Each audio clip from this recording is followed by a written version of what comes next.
El nuevo día asomaba con la cautela de un secreto mal guardado sobre los tejados de Buenos Aires. Sofía descorrió las cortinas de hilo. La luz grisácea del alba se filtró en la modesta sala, revelando motas de polvo danzando en el aire quieto. Sus dos hijas, Elena y Clara, representaban el pulso mismo de su existencia.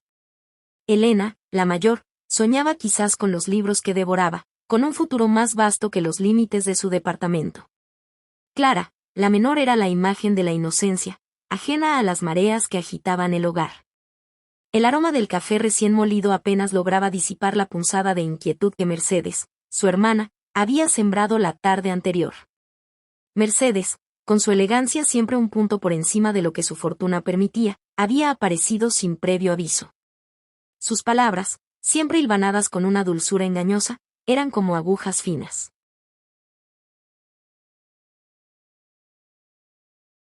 Tu marido, Sofía, había dicho, parece tener una visión peculiar de la prosperidad. Demasiado peculiar, diría yo, para los tiempos que corren.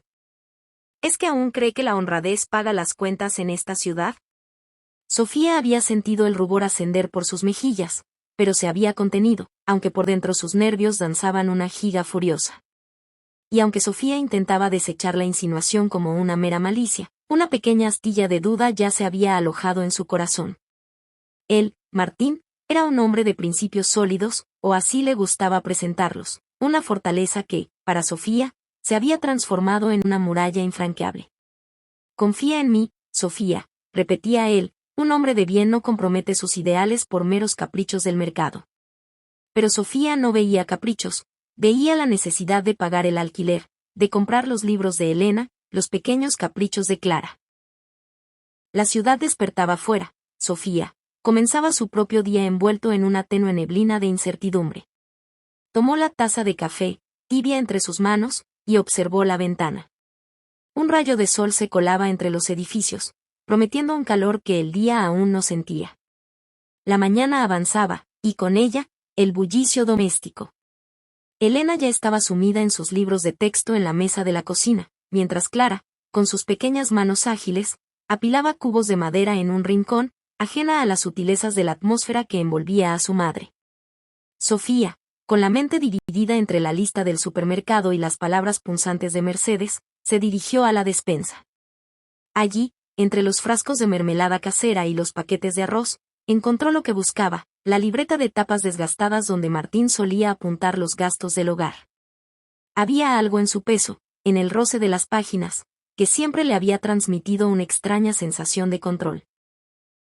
Sin embargo, al abrirla, la familiaridad dio paso a una punzada de alarma. Los números no cuadraban. Había anotaciones de sumas considerables, casi crípticas, que no correspondían a ningún gasto doméstico conocido. Préstamo D, inversión F, comisión S, se leían con una caligrafía precipitada que apenas reconocía como la de su marido. Justo en ese momento, la puerta principal se abrió con un estrépito inusual. Martín. No era su hora de volver. Sofía cerró la libreta con un sobresalto, como si la hubieran sorprendido en un acto ilícito. Él entró en la cocina, su figura imponente llenaba el marco de la puerta, con una mezcla de sudor y frustración en el rostro. Su mirada se posó en Sofía, luego, en la despensa semiabierta, y finalmente en la libreta que ella aún apretaba contra su pecho.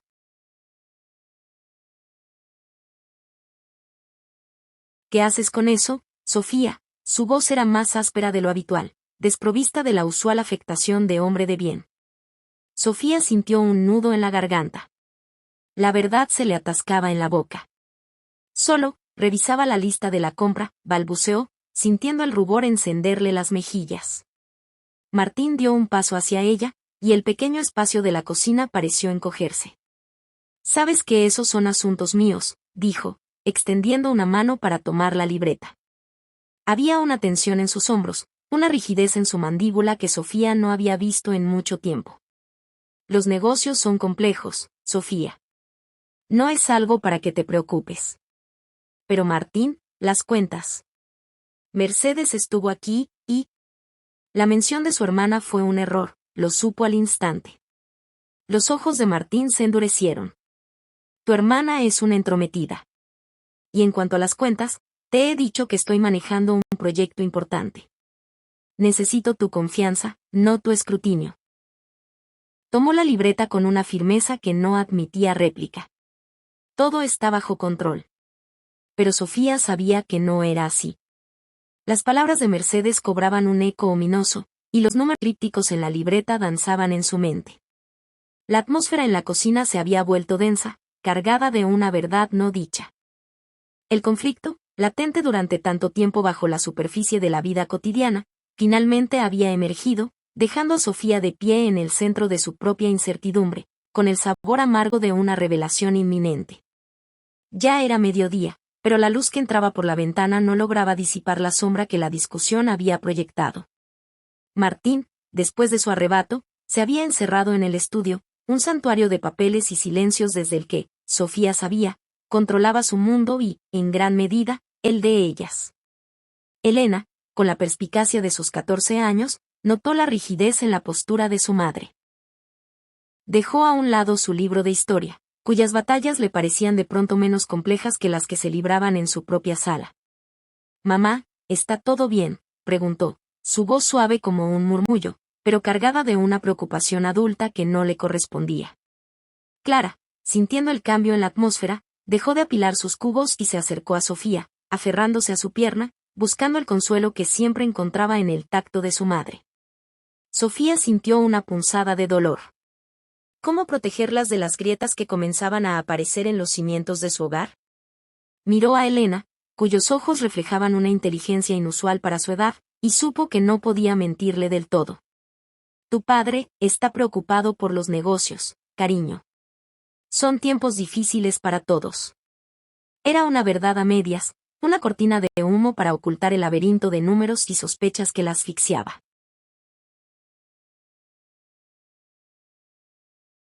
Pero Elena no se conformaba con evasivas. Había escuchado las insinuaciones de tía Mercedes en otras ocasiones, los murmullos de los parientes sobre la extravagancia de su padre, su tendencia a embarcarse en proyectos grandiosos que rara vez prosperaban. ¿Pero por qué parece tan enojado, mamá? ¿Y por qué tía Mercedes siempre dice esas cosas, de las deudas? La inocencia de Clara se quebró un poco con esas palabras, que sonaron más como una acusación. Sofía suspiró, sintiendo el peso de la responsabilidad sobre sus hombros. Tu tía tiene una forma muy particular de ver el mundo, mi amor. Y tu padre es un hombre de honor. Pero a veces, el honor se encuentra con obstáculos que son difíciles de sortear. Pero ¿y si Mercedes tenía razón? ¿Y si Martín, en su afán por mantener una fachada de éxito, había tomado decisiones imprudentes? La clase media porteña, a la que con tanto esfuerzo se aferraban, era un terreno inestable, y un paso en falso podía significar la ruina. Mientras preparaba la cena, el simple acto de cortar verduras se convirtió en una meditación sobre su propia impotencia. Las palabras de Mercedes, antes simples puñaladas, ahora se sentían como ecos de una verdad incipiente. El peso de las dudas de Sofía se hizo insostenible. La intimidad del hogar se había vuelto un campo de batalla silencioso, y Sofía necesitaba una tregua, un consejo desinteresado que no estuviera teñido por la malicia de Mercedes. Su mente voló hacia el único pariente en quien confiaba plenamente, su tía Isabel. Isabel era una mujer de convicciones sencillas y una sabiduría forjada en las pruebas de la vida. Vivía en un barrio cercano, en una casa pequeña pero siempre llena de la calidez que Sofía tanto añoraba en ese momento. Con la decisión tomada, le dejó una nota a Elena para que cuidara de Clara, explicando su ausencia con una excusa vaga sobre un encargo, y salió a la calle. El viaje en colectivo fue un respiro. La ciudad, con su incesante ir y venir, ofrecía un anonimato que le permitía ordenar sus pensamientos. Al llegar a la casa de su tía, el aroma a jazmines del jardín y el timbre familiar de la puerta le infundieron una sensación de alivio. Isabel la recibió con un abrazo apretado y una mirada inquisitiva que no necesitó palabras para comprender la angustia de su sobrina. En la cocina de la tía, Sofía desahogó su alma. Con voz entrecortada, le contó sobre la visita de Mercedes, sobre las evasivas de Martín, finalmente, sobre la libreta y los números que no cuadraban. Le mostró las páginas, con las anotaciones que a ella le parecían un acertijo oscuro. Isabel escuchó con atención. no interrumpió, no juzgó. Cuando Sofía terminó, un silencio contemplativo llenó la cocina, roto solo por el suave burbujeo del mate que su tía cebaba con lentitud.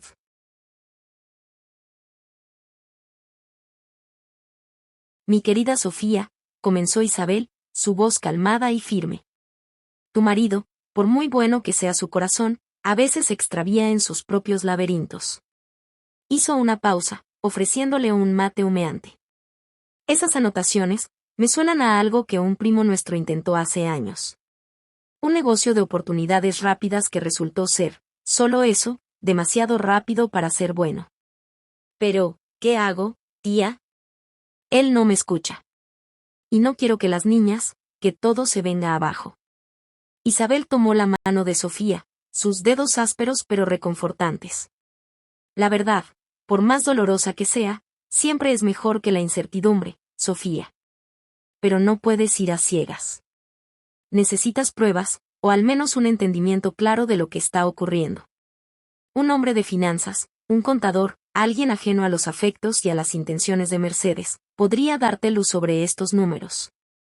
Alguien que vea las cosas como son, no como tu marido quiere que parezcan. La sugerencia de tía Isabel resonó en la mente de Sofía con una claridad inusual. Un contador. Alguien que no se dejaría llevar por las apariencias ni por las complejas narrativas de Martín. A la mañana siguiente, con el corazón apretado por la decisión, consultó la agenda de su tía y encontró el contacto de un joven contador que Isabel había mencionado de pasada, un muchacho serio y discreto, con una pequeña oficina en el centro. La oficina era modesta, un par de escritorios y pilas de documentos que sugerían un orden caótico pero funcional. El contador, el licenciado Morales, la recibió con una cortesía formal. Sofía se sintió incómoda al principio, pero la necesidad de saber la impulsó a seguir. Con un nudo en la garganta, le expuso su situación de la forma más concisa posible, evitando juicios, ateniéndose a los hechos, la preocupación de Mercedes, las evasivas de Martín y la libreta. Entregó la libreta desgastada al licenciado Morales, quien la tomó con una profesionalidad imperturbable. Sofía lo observó mientras sus ojos recorrían las anotaciones de Martín, su frente arrugándose en una concentración que ella no había logrado. Finalmente, el licenciado Morales levantó la vista. Señora Sofía, dijo con voz mesurada, pero con un tono que dejaba poco espacio para la esperanza, estos registros son complejos. Y, lamentablemente, no parecen prometedores. Hizo una pausa, como buscando las palabras adecuadas. Las inversiones, a las que se refiere su marido son de alto riesgo, de una naturaleza muy especulativa. Y lo que denomina préstamos, no son tales, sino más bien compromisos financieros con terceros que operan al margen de las instituciones bancarias formales. Sofía sintió un escalofrío que le recorrió la espalda. ¿Al margen, quiere decir, usura? La palabra le salió con dificultad, un eco de historias sombrías que había escuchado en su juventud. El contador asintió con una expresión grave. En efecto, señora. Los intereses son exorbitantes, y las condiciones de pago, diría que leoninas.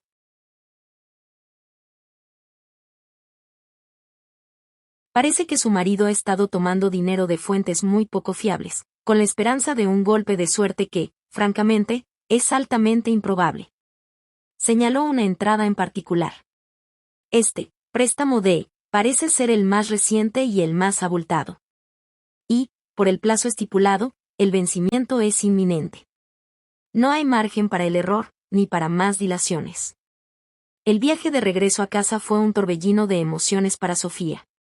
La claridad que había buscado con el licenciado Morales llegó cargada de una verdad más sombría de lo que había imaginado.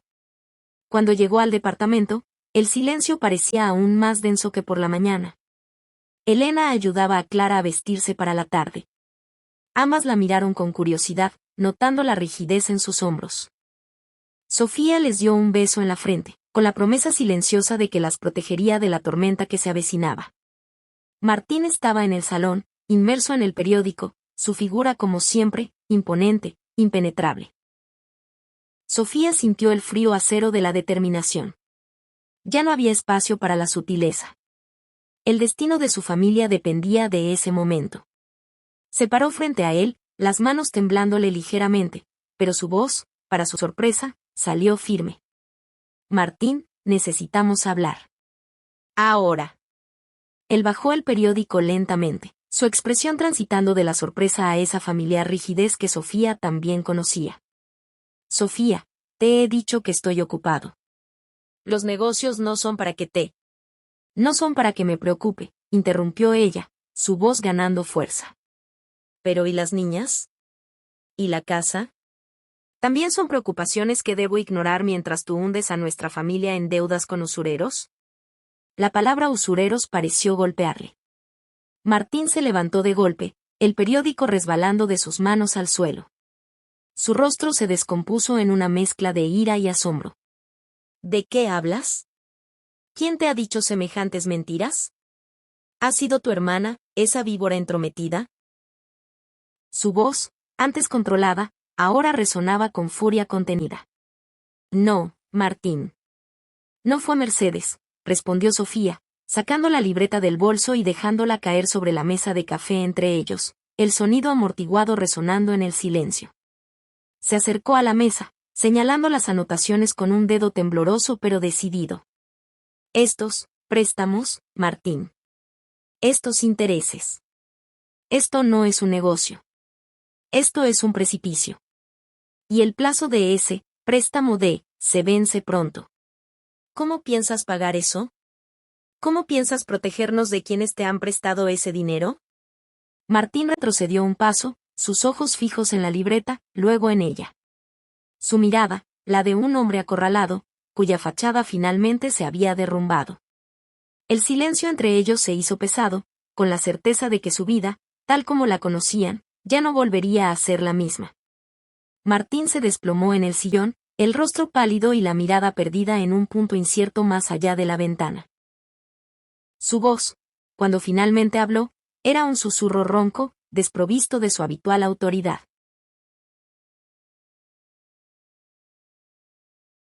Sofía, yo no quería que te enteraras así. Quería solucionarlo. Siempre quise solucionarlo. Sus palabras no eran una negación de los hechos, sino una confesión. Era la admisión de un secreto que lo había carcomido. Esos socios, continuó, evitando la palabra usureros, se presentaron como una gran oportunidad. Me prometieron que este negocio nos sacaría adelante, que nos daría la prosperidad que merecemos. Decían que el sistema bancario es obsoleto, lento, que hay otras maneras de hacer fortuna. Y yo les creí. Creí que era la única forma de darles a ustedes lo que se merecen, de no defraudar tus expectativas, ni las de las niñas. Invertí casi todo. Lo de la caja de ahorros, incluso un pequeño préstamo de mi padre que debía ser para la reforma del baño. Ellos me garantizaron el éxito, pero luego, las cosas se complicaron. Necesitaban más. Y más. Y los plazos se hicieron imposibles. Se frotó la frente con una mano temblorosa. El día que se vence el último pago es la próxima semana. Y no tengo el dinero, Sofía. No tengo nada. Sofía lo miró, y aunque la rabia y el resentimiento bullían en su interior, vio más allá de la mentira, vio el miedo en los ojos de un hombre que se sentía fracasado.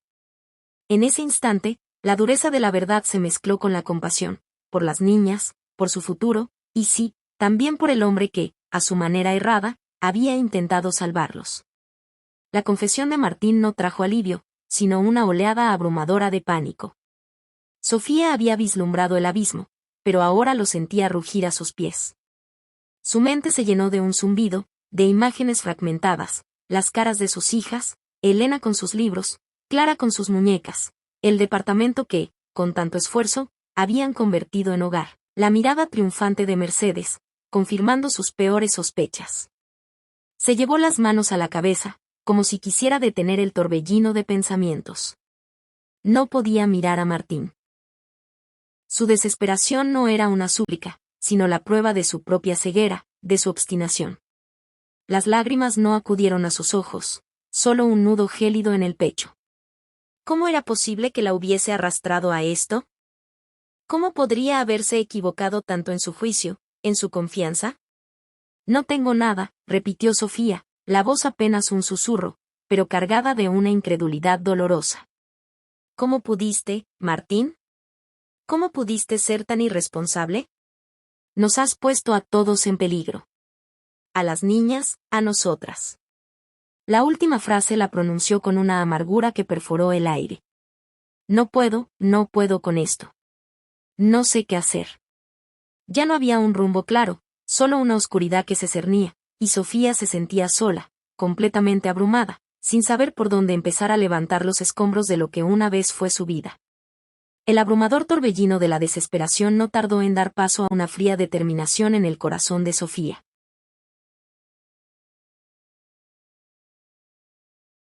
Aunque se sentía ahogada por la magnitud del desastre, el instinto de supervivencia, ese hilo tenaz que une a las madres con el futuro de sus hijas, se impuso.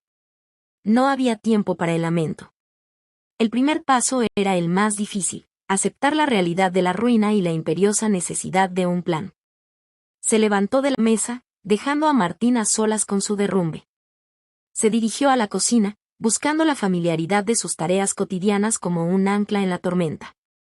Mientras calentaba agua para un té, su mente, antes bloqueada por el pánico, comenzó a procesar las palabras del licenciado Morales. Lo primero era la inminencia del vencimiento del préstamo de. Ese era el fuego más grande que debían apagar. Sofía tomó un respiro profundo. Necesitaba saber el monto exacto, la fecha límite, y quiénes eran esos terceros. Martín, en su estado actual, no sería de mucha ayuda. La idea de hablar con tía Isabel de nuevo se presentó como un faro. La sabiduría práctica de su tía, ajena a los vuelos fantasiosos de Martín, sería invaluable. Isabel siempre había tenido un sentido pragmático de la vida, una habilidad para estirar los recursos y encontrar soluciones donde otros veían muros. Miró por la ventana el cielo urbano que se oscurecía. La ciudad seguía su ritmo indiferente, ajena al drama que se cocinaba en su pequeño departamento. Sofía, con una fuerza que no sabía que poseía, comenzó a trazar mentalmente los primeros pasos. Era un camino incierto, lleno de obstáculos, pero ya no estaba paralizada. Había encontrado un propósito en medio del caos, rescatar a su familia de las ruinas que Martín había sembrado. La primera luz del lunes no trajo consigo una sensación de alivio para Sofía, sino una renovada urgencia. La imagen de Martín, quebrado en el sillón, seguía grabada en su mente, pero la impotencia ya no la dominaba. Apenas las niñas se fueron a la escuela, Sofía se puso su abrigo más sencillo. No se molestó en dejar una nota para Martín. La brecha entre ellos se había vuelto demasiado ancha para ese tipo de cortesías. Al llegar, la casa de Isabel la recibió con el familiar aroma a café y membrillo, un bálsamo para su espíritu agitado. La tía le esperaba con una mirada que ya lo decía todo, una comprensión silenciosa que era más valiosa que 1000 palabras. Isabel la sentó a la mesa de la cocina, donde una taza de café humeante ya la esperaba. Sofía no pudo contenerse más.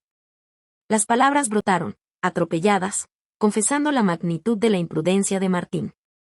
Isabel escuchó con la misma atención pausada de siempre, sus manos ásperas acariciando el borde de la taza. Cuando Sofía terminó, un largo suspiro escapó de los labios de la tía. «Ay, mi Sofía», dijo con una dulzura que no restaba firmeza. «Tu Martín siempre con sus vuelos, queriendo abrazar el cielo con las manos. Pero esta vez se ha metido en un pozo hondo».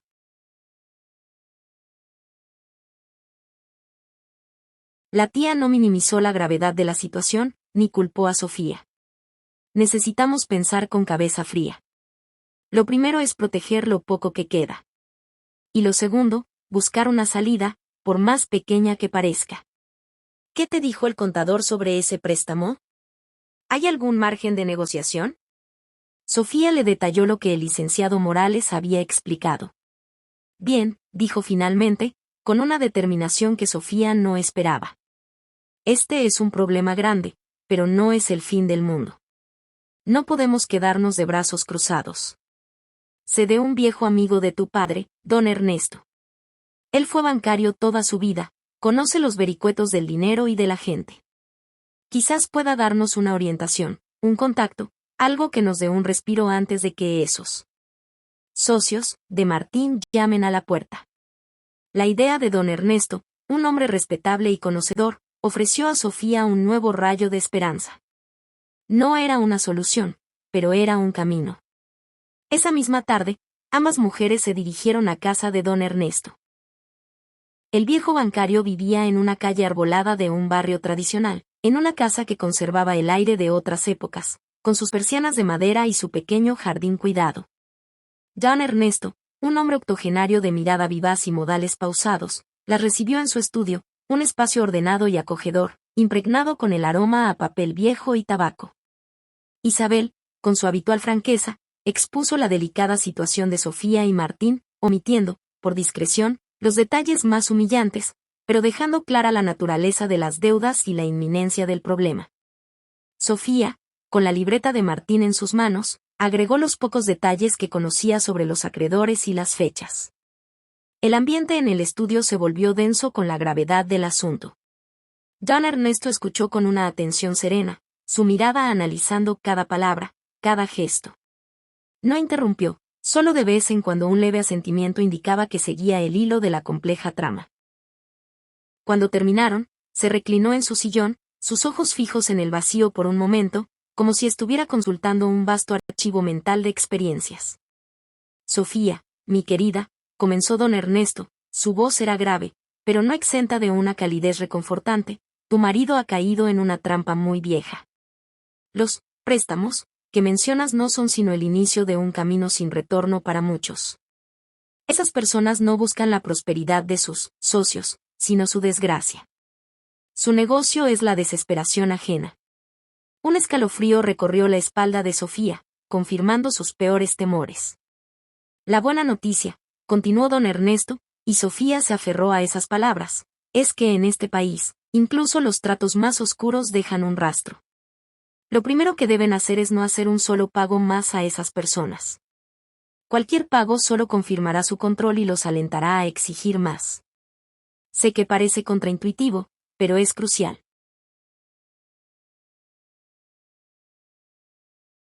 Lo segundo, añadió, su voz adquiriendo un tono más práctico, es buscar una asesoría legal especializada. No un abogado cualquiera, sino uno que entienda de derecho comercial y usura. Miró a Sofía con una expresión de compasión. Y, finalmente, la verdad. Debes enfrentar a tu marido con la gravedad de la situación, no desde el reproche, sino desde la necesidad de la acción conjunta. Él debe ser parte de la solución, no solo del problema. Yo puedo darte el contacto de un colega joven, muy capaz, que se especializa en estos asuntos. Él sabrá cómo moverse. La conversación con don Ernesto no ofreció una solución mágica, pero brindó algo más valioso, un mapa. Sofía y su tía se despidieron con una sensación renovada de propósito.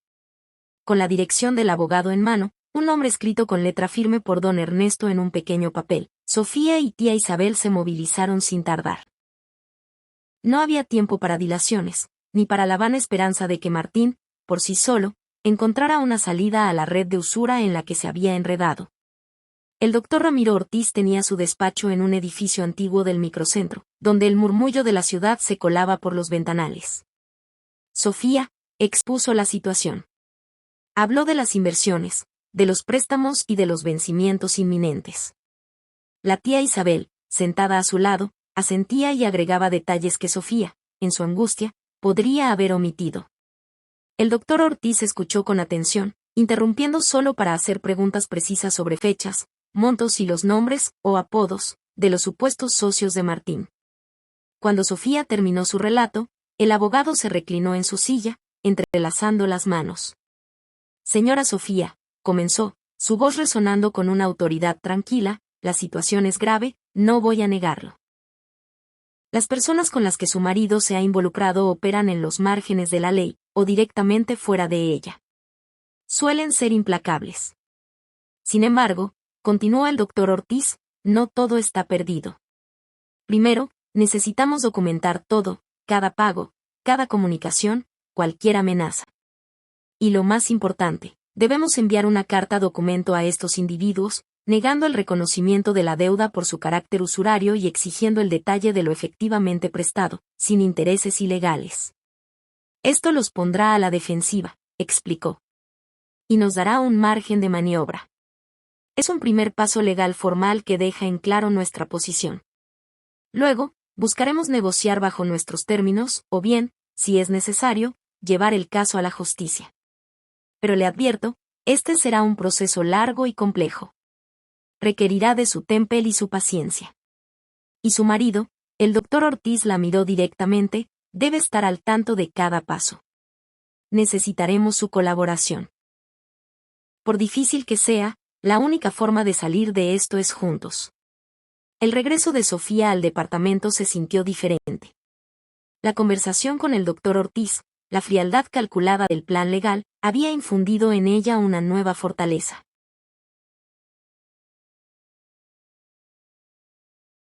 Ya no era la mujer abrumada por la incertidumbre, sino una estratega, con un mapa en la mano.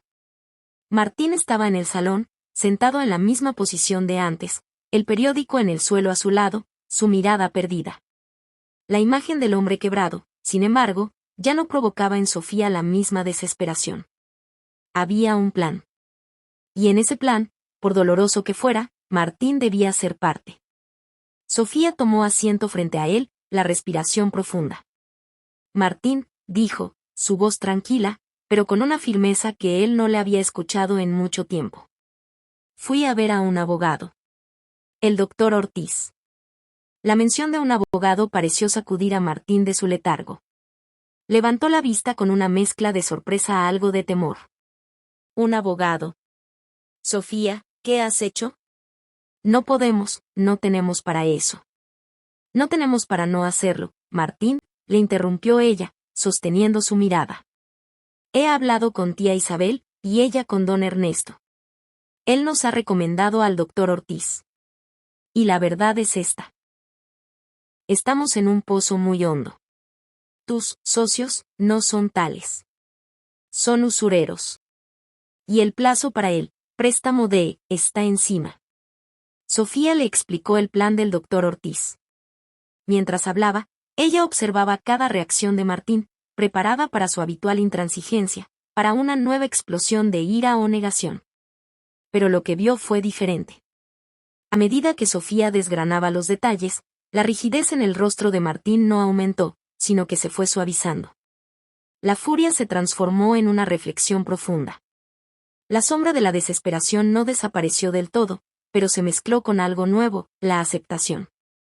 Finalmente, Martín suspiró. Levantó la mirada hacia Sofía, y por primera vez en mucho tiempo, en sus ojos no había orgullo herido ni autoengaño, sino una cruda honestidad. Sofía, dijo, su voz apenas un susurro, tenías razón. En todo. Fui un tonto. Un soberbio. Creí que podía con todo, que podía protegerlo sin tu ayuda, que mis ideas eran suficientes. Me cegó el deseo de darles lo mejor, de no ser un fracasado. Y en mi soberbia, los puse a todos en peligro. Fui un necio. Bajó la mirada, avergonzado. No sé qué hacer. Pero si hay una salida, Sofía, la haré contigo. Lo que sea que pida el abogado. Lo que sea. El cambio en Martín fue lento al principio, pero imparable. Su intransigencia se había transformado en una colaboración silenciosa y humilde. Cada mañana, era él quien preguntaba a Sofía sobre el correo, sobre las llamadas, sobre cualquier novedad del doctor Ortiz. El doctor Ortiz actuó con la eficiencia prometida. La carta documento, formal y contundente, fue el primer golpe. La respuesta de los usureros confirmó la astucia del abogado. Martín, aunque aterrorizado por las implicaciones, acató cada instrucción, ofreciendo toda la información que Sofía no había podido extraer de él. La relación con Mercedes, por otro lado, se volvió más tensa.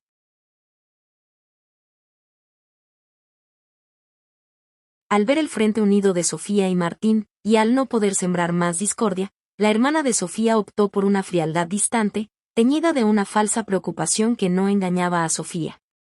El veneno de sus insinuaciones se diluyó en la solidez que la crisis había forjado entre los esposos. Los días se convirtieron en semanas de papeleos, llamadas y reuniones. La vida cotidiana no se detuvo, pero todo tenía un nuevo propósito. Había una meta, la estabilidad. Sofía y Martín comenzaron a ajustar sus gastos, a vender algunas de las pocas pertenencias que podían prescindir, a buscar trabajos extra. La humildad había reemplazado el orgullo de Martín, y Sofía descubrió en él una fuerza silenciosa que nunca había visto. Una tarde, mientras la ciudad se preparaba para la noche, Sofía observó a Martín jugar con Clara en el salón, sus risas llenando el espacio. Elena, por su parte, leía un libro en el sofá, pero de vez en cuando levantaba la vista, y en sus ojos, Sofía vio una tranquilidad que hacía tiempo no notaba. El camino hacia la solución de las deudas sería largo y agotador. La confianza se había reconstruido ladrillo a ladrillo, y el amor, antes velado por secretos y miedos, brillaba ahora con una luz más profunda y verdadera. Habían aprendido que la felicidad no residía en la abundancia material, sino en la fortaleza de los lazos que los unían.